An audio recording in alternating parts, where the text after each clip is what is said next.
ዓለም ላይ ወደ ስልጣን መምጣት የሚፈልጉ ከ90 በመቶ በላይ ያህል ሰዎች ሀብትና ዝናን ለማፍራትና ክብርን በመፈለግ ነው። ለአብነት በድህነት የተደቆሱ ፖለቲከኞች ስልጣንን በያዙ ማግስት ቅንጦት መለያቸው ሀብትና ንብረትንም በስማቸው በማፍራት ህልማቸው እውን ሲሆን ይታያል። በሌላ ጎኑ ደግሞ ሀብትና ንብረት ያላቸው ዲታዎች ስልጣንን የሚፈልጉት ለዝናና ለመታየት ነው። እናም ባለስልጣናት ሁሉ ዙፋናቸውን ሲቆናጠጡ ድህነትን ባለጸጋ ሆነው መበቀልና ዝናን በዓለም ማስነገር ህልማቸውም ተግባራቸው ሆኖ ሲገለጥ በብዙዎች ታይቷል። ዛሬ ለእናንተ ውድ ተከታዮቻችን ልንነግራችሁ ያጠናቀርነው ታሪክ ግን ከዚህ በፍጹም የተለየና ጉድ የሚያስብላችሁ እውነትን ነው።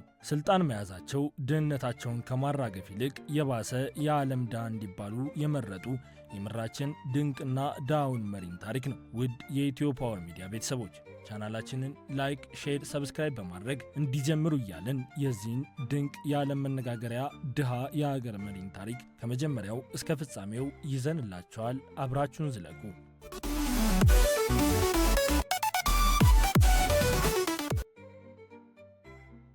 ሆሴ አልቤርቶ ፔፔ ሙጂካ ካርዳኖ ይባላሉ። በፈረንጆቹ ግንቦት 20 ቀን 1935 የተወለዱ የኡሩጓይ ፖለቲከኛ፣ አብዮተኛና ገበሬ ከ2010 እስከ 2015 ደግሞ የኡሩጓይ 40ኛው ፕሬዝዳንት ሆነው ያገለገሉ ሰው ናቸው። በሀገራቸው በነበረ አምባገነን ስርዓት ምክንያት ለ4 ዓመታት በእስር የተሰቃዩ ደግሞም ከፑታማሮስ ጋር በ1970ዎቹና 80ዎቹ በሽምቅ ውጊያ የተሳተፉም ናቸው። በኋላም የግራ ክንፍ ፓርቲዎች ሰፊ ግንባር ጥምረት አባል በመሆን ከፈረንጆች 2005 እስከ 2008 የእንስሳት የግብርናና አሳ ሀብት ሚኒስትርና ከዚያ በኋላ ሴናተር ሆነዋል። ሙጂካ የብሮድ ግንባር እጩ በመሆናቸውም በፈረንጆቹ 2009 በተካሄደ ፕሬዝዳንታዊ ምርጫ አሸንፈው በመጋቢት 1 ቀን 2010 የኡሩጓይ ፕሬዝዳንት ሆነው ተሾሙ።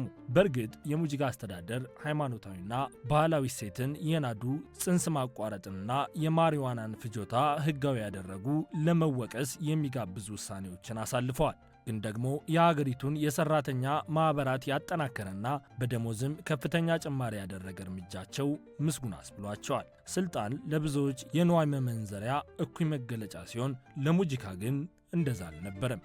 ይልቁን በስልጣን ላይ ያሉ ሙጂካ በአስቸጋሪ አኗኗር ዘይቤያቸውና በድህነት የሚኖሩ መሆናቸው ለዓለም አነጋጋሪ ነው እንጂ። ሙጂካ ሲበዛ ሩሩና አዛኝ ከመሆናቸው የተነሳ የራሳቸውን ህይወት በደሳሳ የገጠር መንደር አድርገው በወር ከሚከፈላቸው $12000 ፕሬዝዳንታዊ ደሞዛቸው ከ90 በመቶ በላዩን ዝቅተኛ ገቢ ያላቸው ግለሰቦችና አነስተኛ ስራ ፈጣሪዎች ድጋፍ ለሚያደርግ በጎ ፈቃደኛ ድርጅት ይለግሱ ነበር። እናም ይህችን ወስላታ አማላይና ብኩን ዓለምን የዓለም ዳው ፕሬዝዳንት በሚል ራሳቸውን ገልጠው ንቀታቸውን አሳይተዋል። ለሰው ልጅ ደስታ የማይሰጡ የካፒታል ቁሳዊ ንብረቶች የማከማቸት ትኩረትን በግልጽ የሚተቹ ናቸው። እኚህ የዚህ ድንቅ ታሪክ ባለቤት ሆሴ አልቤርቶ ሙጂካ ኮርዳኖ በፈረንጆች ግንቦት 20 ቀን 1935 በሞንቴቪዲዮ በፓሶ ዴላ አሬና ሰፈር ከአባታቸው ዲሜትሪዮ ሙጂካ ቴራና ከእናታቸው ሉሲ ካርዳኖ ጆሬሎ ተወልደዋል። አባታቸው ዴሜትሪዮ በ1942 ኡሩጓይ የገባው የስፔን ፓስክ ቤተሰብ የዘር ሐረግ ያላቸው ናቸው። በእርግጥ በአያቱ በኩል ሙጂካ የበርካታ ታዋቂ ኡሩጓይ ፖለቲከኞች የሩቅ ዘመድ ናቸው። ለአብነትም ከፈረንጆቹ 1931 እስከ 38 የኡሩጓይ 26ኛው ፕሬዝዳንት የነበሩትን ጋብርኤል ቴራን ማሳያ ናቸው። ከ13 እስከ 17 ዕድሜያቸው በተለያዩ ምድቦች ብስክሌት ነጂ የነበሩት ሙጂካ የመጀመሪያና ሁለተኛ ደረጃ ትምህርታቸውን ካጠናቀቁ በኋላ ማጠናቀቅ ወደ ተሳናቸው ቅድመ ምረቃ ትምህርት ወደ አልፍሬድ ቫስኬዝ አሴቬዶ ኢንስቲትዩት ገብተው ነበር። የሙጂካ እናት አጎት አንጄል ካርዳኖ የብሔራዊ ፓርቲ አባል የነበረ ሲሆን በሙጂካ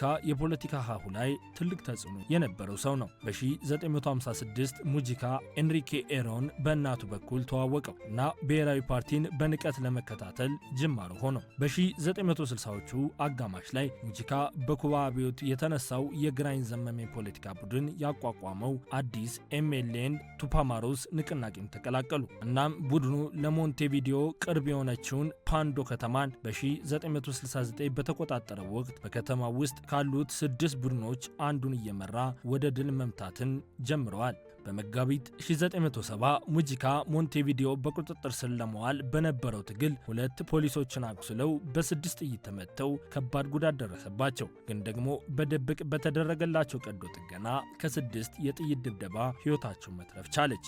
4 ጊዜ በባለስልጣናት እንደተያዘ የታሪክ መዝገባቸው የሚነግራቸው ሙጂካ በመስከረም 1971 ከፑንታ ካሬታስ እስር ቤት መሿለኪያ ቆፍረው ካመለጡት 100 በላይ ቱፓማሮዎች አንዱም ነበሩ።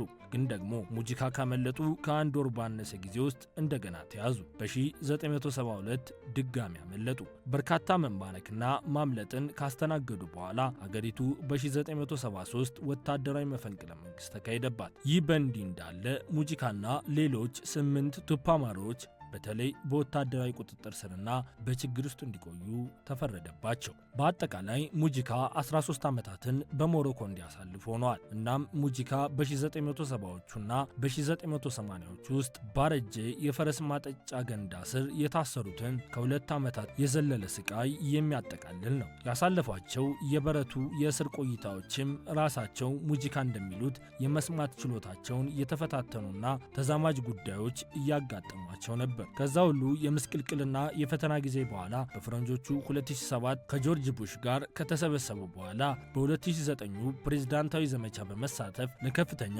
የባለስልጣንነት ስራ ጅማሯቸውን ሀብለዋል። በእርግጥ በ1944 አጠቃላይ ምርጫ ሙጂካ ምክትል ሆነው በ1999 ምርጫ ደግሞ ሴናተር ሆነው ተመርጠዋል። ከሙጂካ ማራኪ ስብዕና የተነሳም የኤምፒፒ ተወዳጅነትና ድምፅ እያደገ በመምጣቱ በ2004 ከሰፊው ግንባር ውስጥ ትልቁ ሆነ።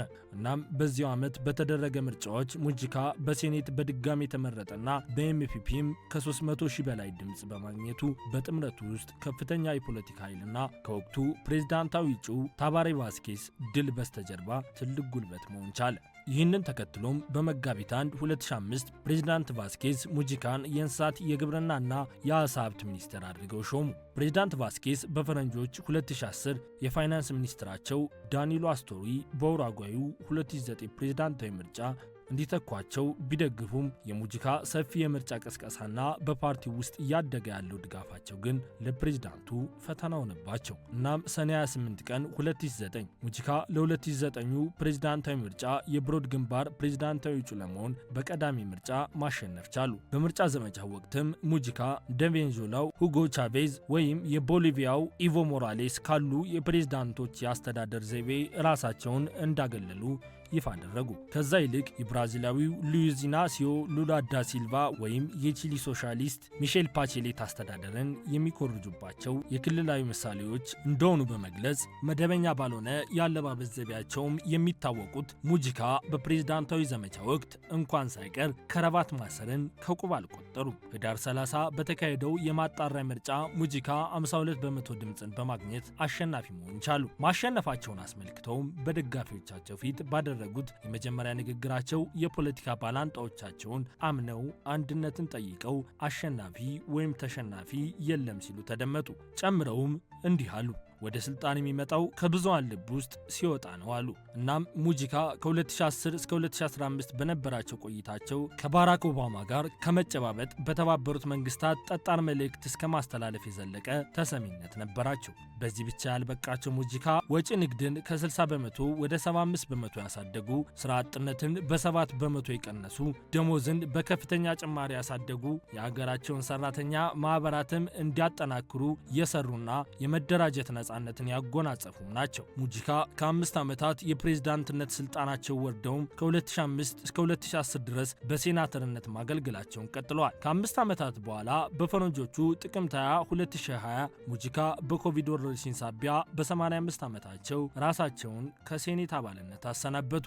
ሙጂካ በገጠሩና ዳው ማህበረሰብ በከፍተኛ ሁኔታ ለመወደዳቸው የአነጋገር ዘይቤያቸው ጭምር ነበር። ጸምና ግጭትን የሚጠሉ ይልቁን በውይይት የመፍታት ፍላጎት ያላቸው ሙጂካ የላቲን አሜሪካውያንን አንድነት የማምጣት ጉጉት ያላቸው እንደነበሩም ይነገራል። ለዚህ እንደ ምክንያት ሲያነሱም እነ ቻይና፣ ህንድ፣ የአውሮፓ ሀገራት ከጦርነት ታሪክ በኋላ ማደግን መዳረሻቸው አድርገዋል ይሉ ነበር። ሙጂካና ባለቤታቸው ሉሲያ ቶፓላንስኪ የ1980ዎቹ ቮልስዋገን የሚያንሸራሽሩ የገጠር ነዋሪዎችም ነበሩ።